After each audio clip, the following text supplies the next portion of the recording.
Picture this. It's late at night, perhaps it's even the last day of holiday, and you have a deadline looming over you like a dark cloud shaped like an anvil.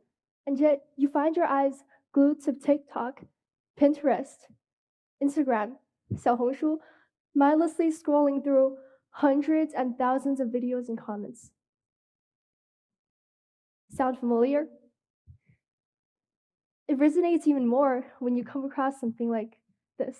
Would anyone like to guess what these four pictures mean? Very correct. It's a popular saying, and it basically means that you do all of your holiday homework the night before school starts. Well, given how these memes are like so popular, at least you're not alone. Let me throw some numbers at you. According to the American Psychological Association, in a study on an adult sample, 74% of the people surveyed say that they go to bed later than they planned at least once a week with no external reason for doing so. College students are even better at the art of procrastination. Approximately 50% are chronic and consistent procrastinators, and 75% consider themselves to be procrastinators. I mean, I could compare it to widespread pandemic. Now, let's put those numbers into perspective. The average person spends 55 days per year procrastinating. This means that we spend 15 years of our entire lives putting off what we are supposed to do. And if that doesn't set off the warning bells in your head, I don't know anything will. Uh, on another note, by how long this introduction is, I'm sure you can see just how much I'm putting off the action of getting into my actual content. But here's a sad story. I faced a daunting 5,000 word short story due the very next morning. It was 7 p.m. and just after dinner when I realized that I only had 2 hours left to complete my assignment. I did not plan out my plot nor my characters, and I was going to have a very long night ahead of me if I didn't hurry up. So, what'd I do? I turned on my laptop and I opened Word documents, and then I opened YouTube for some inspired music while I wrote. And then I saw it, a video on how Mars could be terraformed to suit human life. And then, so I went down a rabbit hole of videos about Kepler-22 and Kepler-69c and about the Goldilocks zone, pondering about extraterrestrial life. And then from that, I went on to time lapse of the future and then down to deep sea exploration. From that, I went down to black holes and bacteriophage. And then I remembered that I forgot to disinfect my phone. So I did that. And all the while, my 5,000 word essay loomed ever closer. Have you ever wondered what the inside of a rabbit hole looks like? Winding pathways, unending tunnels, turn after turn, exit after exit, and soon you forget where you fell in, and you forget where you're supposed to exit, and you lose all sense of time in those unending pathways. Trapped in this labyrinth and away from reality. And reality is like an elastic band. The further you get from it, the harder it snaps back. And reality hits harder than anything. 5 a.m., I woke up, still sleep deprived, and sped my way through my story. I did not write 5,000 words, and my story was so cliche, my dialogues were so cringeworthy that I wanted to dunk my head into wet concrete. But hey, I did it, right?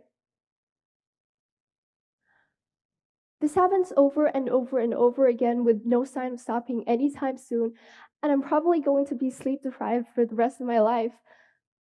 But I did it. Though every time I try to start a project, I hesitate. And this hesitation overrules any sign of logical statement that's present in my brain. And I wonder if I'm actually capable.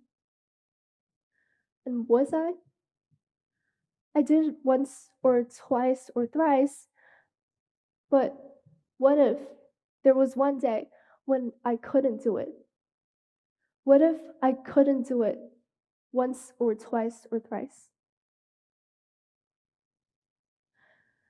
And more importantly, what if I could do better? Because every single procrastinator knows that they can do better. Every single one from the depth consciousness knows that they can reach higher. So why don't we? I'm going to focus on one type of procrastination.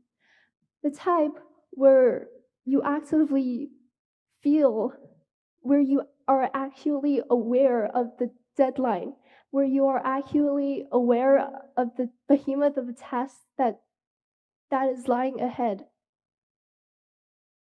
The type where you actively try to claw your way out of the rabbit hole, and where you actively feel as if you're trapped in sludge. This type of procrastination is a symptom. It's a symptom of a fear of the unknown, a fear of failure that holds us back from reaching what we should be achieving. The reason for this procrastination is the lack of confidence in ourselves. And procrastination isn't about laziness. It's not even about the lack of time management skills, because to be honest, even if we were to make a plan, we wouldn't follow it out anyway.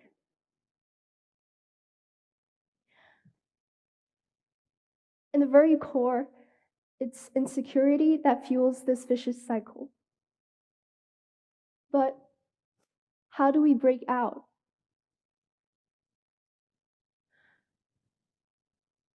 Martin Luther King Jr. once said that you don't have to see the whole staircase, just take the first step. For a long-term project, nothing would ever be completely laid out before us, but the first step, it's tangible and it's known.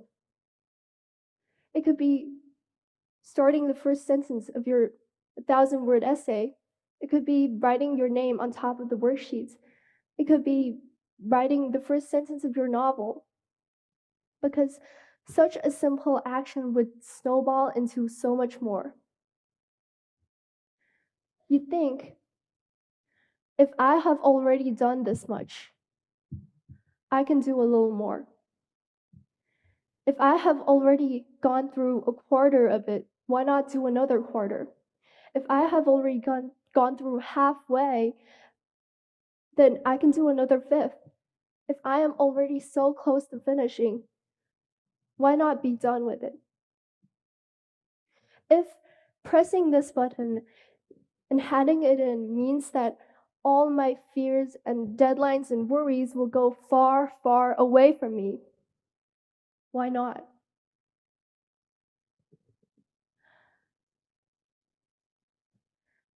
Let me tell you another story.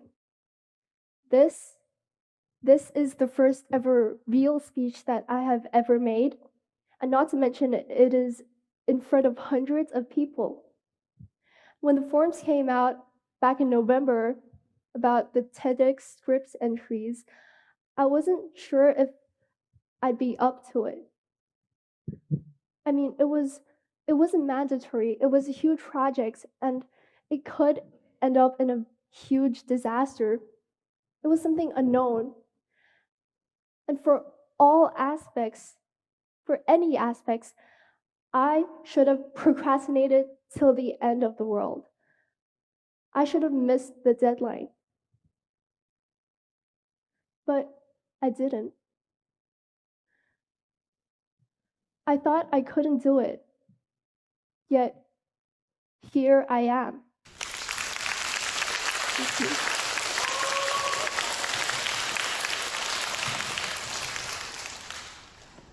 So that was my story.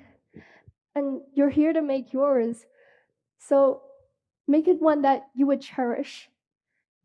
Make it one that is worth setting aside your fears for. Make it one that's worth telling. And perhaps one day you can start saying, I'm going to stop procrastinating, starting tomorrow. Thank you.